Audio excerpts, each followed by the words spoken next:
Kanakapura main ರೋಡಲ್ಲಿ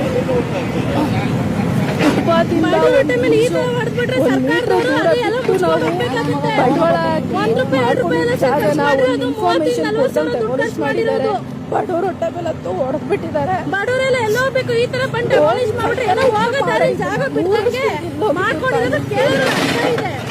3-4 ವರ್ಷದಿಂದ ಬರ್ದಾಗಿ ಸರ್ಕಾರ ಸರಿ ಎತ್ಕೋತಿದ್ವಿ ಅಲ್ವಾ ನಾವು ಅಂತ ಕೇಳಿದಕ್ಕೆ ನಮ್ಮ ಅಪ್ಪಂಗೆ ಹೊಡೆದಿದ್ದಾರೆ ಪೊಲೀಸರು, ಕೈ ಮಾಡಿದ್ದಾರೆ.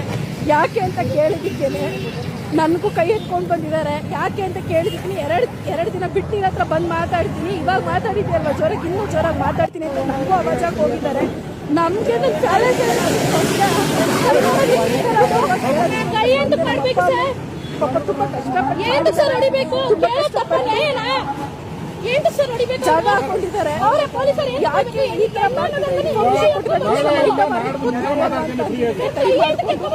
ತುಂಬಾ ಆಶಾ ಪಟ್ಕೊಂಡಿದ್ದಾರೆ.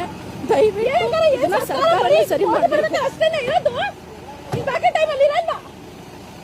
ಶೋಷಣೆ ಮಾಡಿದ್ರೆ ನಿಮ್ಮ ಮರ್ಯಾದೆ ಕಲೀಲಿ ಅಂತ ಕೇಳಿ.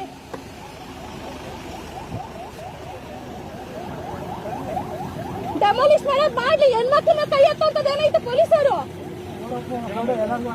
ಏನು ಸರ್ ಕೈ ಎತ್ತಬೇಕು? ಅವ್ರು ಹೇಳ್ತಿರೋದು ಅವ್ರು ನಿಮ್ ಕೈ ಕೆಳಗಡೆ ಇರೋದು. ಅವಾಗಲೇ ಬಂದಿದ್ರೆ ನೀವು ಕೇಳಕ್ಕೆ, ಅವಾಗ ಅವ್ರು ಕೇಳ್ಕೊಳ್ಳಿ ಅಂತ ಹೇಳಿಲ್ಲ ನೀವು ಸರ್. ಅವ್ರಿಗೆ ಎತ್ತು ಕೊಟ್ಟಿಗೆ ಹಾಕೊಂಡು ಕುದಿಬೇಕಿತ್ತು ಸರ್. ನಮ್ಮ ಅಪ್ಪಗೆ ದಿವಸ ಮುಟ್ಕೊಂಡ್ಬಂದು ಮಾತಾಡ್ತೀನಿ. ಏನು ಕೂಗಾಡ್ತೀರ ಒಂದು ಹೆಣ್ಣಿನ ಮೇಲೆ? ಯಾಕೆ ಅವಾಗೆಲ್ಲ ಕೇಳಬರಲ್ಲ? ಅವಾಗೆಲ್ಲ ಕೇಳಬರಲ್ಲ?